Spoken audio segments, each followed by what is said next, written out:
someone, family, and let them join us today. Shout out to Tokwe Bebude for always supporting and for always being supportive. Edewede, thank you. A lot of the guys that engage with us online, want to say a big thank you to you for always engaging and for being a part of these sessions every single time. If you're watching this video pre-recorded, you want to move it, fast forward it 2 minutes, 1.5 minutes, thereabout, and we're going to start right now. It is absolutely amazing. Thank you so much for being a part of Market Faith Online today. As you can see, I'm super excited and I'm glad that you are joining me today. All right, awesome.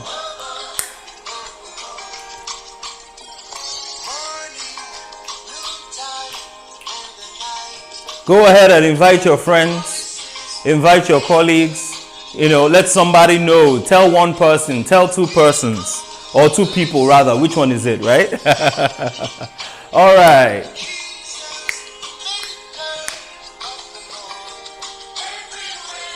Everywhere I go, I see you right there.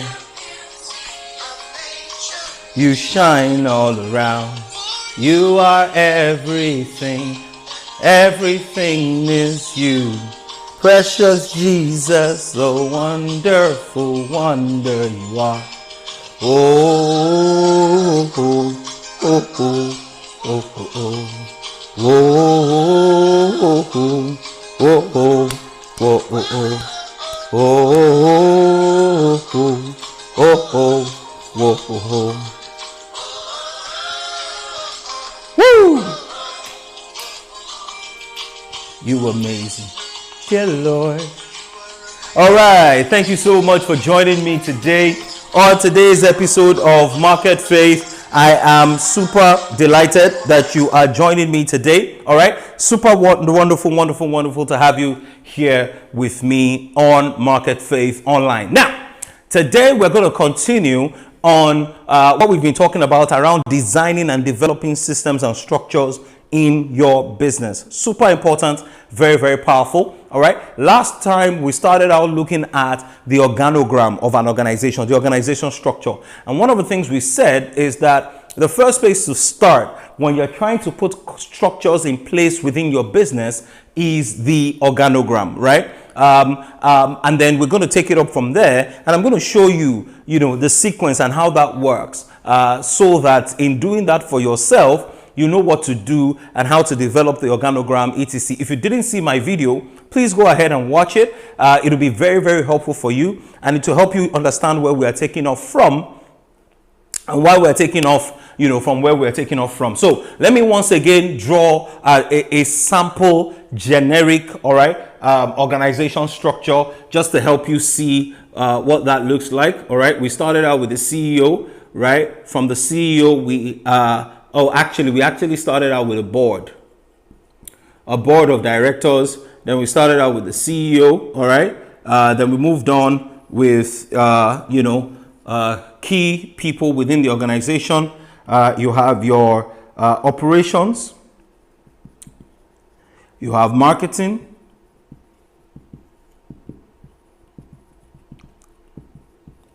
Marketing and business development. You have finance and admin. Now, this is very important, all right, because listen, if you're just starting out in business, these functions are the key functions that you need to start off with. What does that mean? Operations deals with delivering the service or the product that your business promises to customers that it will deliver.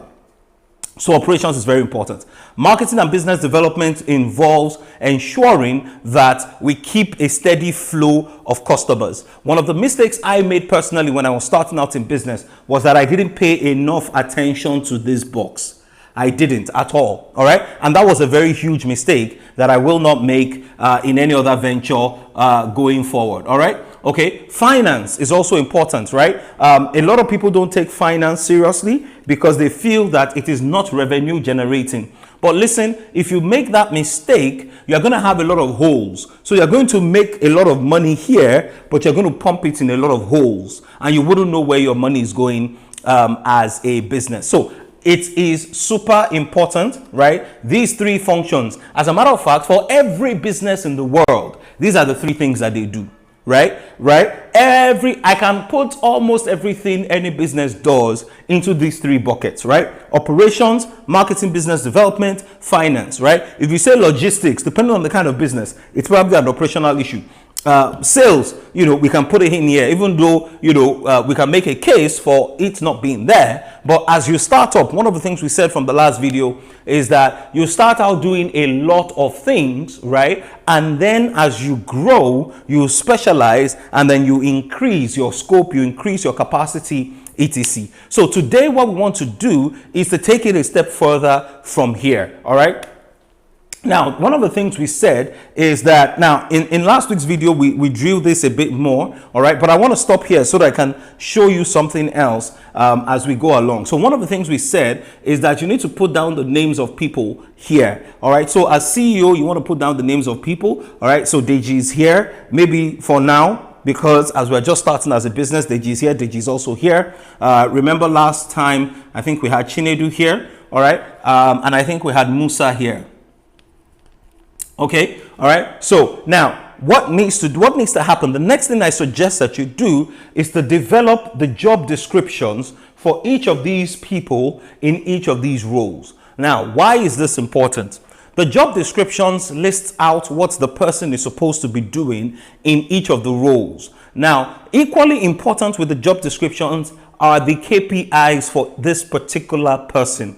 What are the things that they will be responsible for? And those things are reflected in the job descriptions and KPIs. The job descriptions and KPIs reflect this structure, right? And when we start to do it, I'm going to show you where that comes in, right? Because in the job descriptions and KPIs, right now, it may not be as detailed as a HR professional is going to do it, okay? And that's not the problem. The key thing is that you write it down, and then you articulate what exactly this person is doing. And the reason why is you want to ensure that there is no overlapping of functions. You want to ensure that you don't have too many people doing the same thing, right? Like they say, when two of us are doing the same thing, one of us is unnecessary. All right. So you want to ensure that the business and the organization is in such a state where Chinedu is clear about what he's doing. Musa is clear about what he's doing. Deji is also super clear about what he's doing. Deji is clear about what he is responsible for as the head of operations, and also clear about what he is responsible for as the CEO of the organization. Two very distinct functions that he plays, and he needs to be clear what those things are. The next step, right, is for us to then develop the job descriptions for this particular organization as part of the steps in putting together systems and structures within the business. So I want to show you very quickly how we're going to do this. I like tables, and I like to think in tables because it helps me to organize my thoughts. All right. So we're going to just or role description, right? Whatever it is that you want to call it. Head, marketing, and business development. You can fill that out. Sorry about my handwriting. All right. Okay. Now the next thing, the head of marketing and business development reports to. So he reports to the CEO, not the name, but the role, the designation, who they report to. All right. The next thing here is supervises. Who does this person supervise? He supervises all personnel below incumbent. Now, what that means is that he supervises everybody under him, right? If he was only supervising one or two people, you just put the roles here. So let's assume that he was supervising the marketing manager. You just put it there, marketing manager. Whoever it is that he's supervising, you just put it there. All right. Now, the other thing is job summary. All right. Now, in putting together the job summary, right, you're saying that if we're going to describe this person's job, 3 bullet points, what exactly is that going to look like? So we're going to say, maybe the first bullet point will say responsible for all marketing related initiatives. Okay. building relationships with key partners in the industry. Something like that. This is a very brief summary, all right? In other words, because we're going to go into a place where we now detail, all right, the responsibilities of this particular role, right? So here we'll just write detailed job descriptions, right? And this is here, what we're doing here is that we're going to list, maybe 10, 14, 15 bullet points that, so to speak, highlights what this person's role is and more details about their job description. All right. Now, because we're running out of space, I'm going to clean what we have up here so that we can, go into a bit more detail into what this looks like. Right. Now, one of the things you will see here clearly, right, is that we're beginning to highlight the roles, right? The way we know who the person reports to. Remember the structure we drew? We saw that this person reports to this person, CEO. So if this was for the CEO, he reports to the board of directors. He supervises all personnel below him. All right. The key, roles. So bullet points talking about what exactly his job summary, and then a detailed job description that lists it all the way down. So let's assume our table continues here. All right. The next thing you want to put here, okay, assuming that, your job descriptions, stop here. Usually the last thing in the job description is perform any other duties as assigned by whoever is reporting to, maybe the CEO in this case. All right. And so, we just have that here in putting together the job description. So that's it. Now, the next thing you want to do is to talk about key performance indicators. This also is for maximum 5 bullet points that talk about what this person's KPIs are. What are KPIs? KPIs are the parameters that we're going to use to measure effectiveness and the performance of this particular person's job. So let's just think through some examples of KPIs of a marketing person. So we can say growth in engagement